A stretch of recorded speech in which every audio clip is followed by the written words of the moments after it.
What's up everyone, this is CyberKnight, and today we're going to be opening up a Yugioh Duel Monsters Dark Magician Girl PVC figure for you guys. So of course, before we begin, HobbyLink Japan sent me this to an opening on, so this video is sponsored by HobbyLink Japan. I will have a link to this figure in the description down below if you guys want to get one for yourself. And this is basically a reissue for an older Dark Magician Girl figure that came out, I guess it's been a few years ago now. I don't remember exactly what year, but basically these were really tough to find. They got really expensive, and since they made a reissue, it made it a lot easier to get to. So they're actually a lot cheaper to get now if you want to get one of these instead of waiting for the price to go up yet again. So, of course, here's the front of the box and everything on that. Here's the Dark Magician Girl figure, like a picture of it on the side. Also, here's the back as well, because you're getting like a wand and different stuff too for her. And then there's the side too, with like the little like heart windows basically on this. Here's even the top of it. Since there's some artwork on that, I thought we'll show that too. But anyway, let's go ahead and open this figure and review it. So, let's see.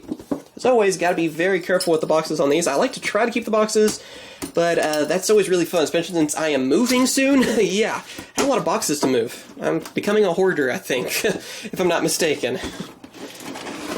Let's see. So you're getting a different face for Dark Magician Girl. That's kind of cool. And that's everything out of the box. You guys can see it has like glitter in there and everything. Just kind of neat. I don't know. They all do that though too. I really just like the detail on it, even like the magic circle that's in there, which is basically the same as the stand that she's on. Let's see, here's our instructions. These always come with instructions. It's nothing crazy, though. I mean, it's basically just put the figure on the stand. There you go. So yeah, I'll just put them over to the side for now. So we have more room, and let's cut through all this tape. There's definitely enough tape. Got everything? Yes, it is. Okay, so here's what the figure looks like, fresh from the box like that, still packaged in. A lot of detail, so of course you got a lot of packaging with that, so let's go on ahead and go through it all. Of course, let me move all the accessories and stuff to the side, and we'll go through everything here in just a second. So there's a magic wand, here's the stand. There, you guys can see what the stand looks like real quick. Kind of like a magic circle sort of thing, so that's cool.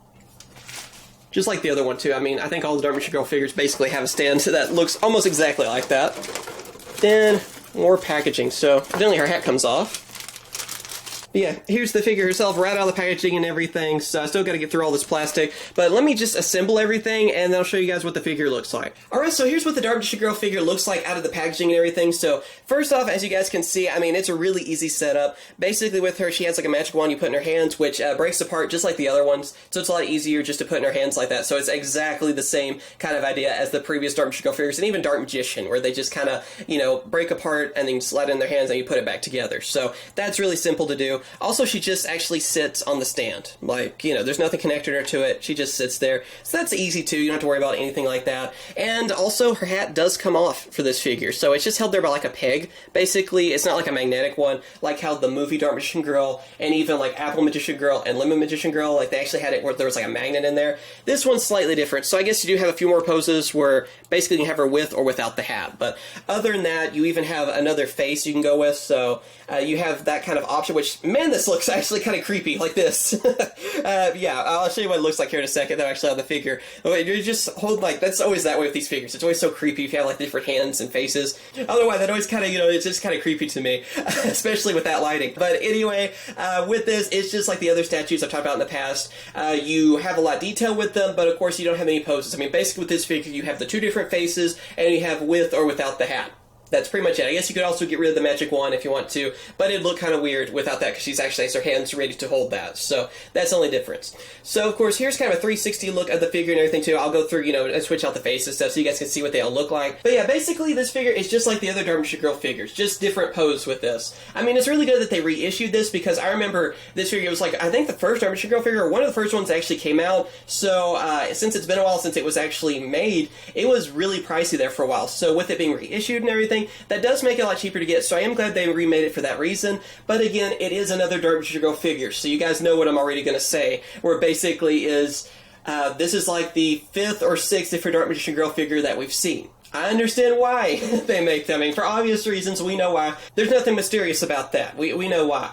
But I'm still hoping that in the future to get more variety. I mean, this figure looks really great. Again, it's a statue figure, so you don't have articulation, but of course you do have more detail because of that. So I do like the extra detail. She does look like she's straight out of the show and everything, so that looks really amazing. It's just my only complaint is, I don't need 10 Dark Magician Girl statues. Again, I might be in the minority on that. I know a lot of people may feel differently. Maybe it's their favorite character and all that too, which is fine. And I can understand why they keep making her because, again, she's a top-selling card, one of the more iconic Yu-Gi-Oh cards and stuff too. So I understand why, but I am hoping to see more from like different monsters and other series. I already know right now, we've already heard that there's going to be a Jaden or Judai, whichever name you want to go with, figure that's going to be coming out, I think, later on this year. Maybe it's early next year. It might be early next year, and it comes with Winged Kuriboh. So I'm definitely looking forward to that because I do want to see more variety. Again, though, I mean, this figure does look amazing. So if you're looking for another Dark Magician Girl figure, this is something you definitely should pick up because it has detail. Again, it's much cheaper than it was. Like before the reissue, I could see, I think I actually saw several times where this figure in the old packaging and stuff, where it was like a couple $100s in most cases. So being reissued like that, of course, being around like 50 to 60 price range, it is definitely worth picking up if you want to get any of these figures, and I love the detail on them. So they do have amazing detail. It's just, again, I just have the same problem just like with the others. I just want to see a figure of like Blue Eyes and Red Eyes and just some different monsters out there. But for this figure, judging it and everything, I would say it's definitely worth picking up. If you want another Dark Magician Girl figure, this is definitely for you. Has great detail, looks just like she's from the show and everything too, so I can't really say anything bad about it. It's just personally for me, I kind of like figures that have articulation, but again, they do have less detail if they have the articulation. So this one has way more detail, looks nice, and again, if you're looking for another one for your collection, this is definitely a figure I would pick up. So again, thank you to Hobby Link Japan for sending me this figure to make a opening and review about. That was really awesome of you guys. And also tell me in the comments what you guys think about this figure, and what other figures you guys are planning to get. Maybe there's one that is older that you are still trying to hunt down and you're looking for, or you're looking forward to the new Jaden figure or Judai. Like I said, I'm saying both names because, it has a different Japanese name. Or are you hoping for something even different out in the future? Let me know in the comments, as well as, of course, like this video if you enjoyed it. Subscribe for more Yu-Gi-Oh! Openings, figure reviews, other things too. Of course, anything to do with Yu-Gi-Oh! I do on this channel. So if you love Yu-Gi-Oh! Be sure to hit the subscribe button and that bell icon. And of course I will. Catch you guys later. See ya.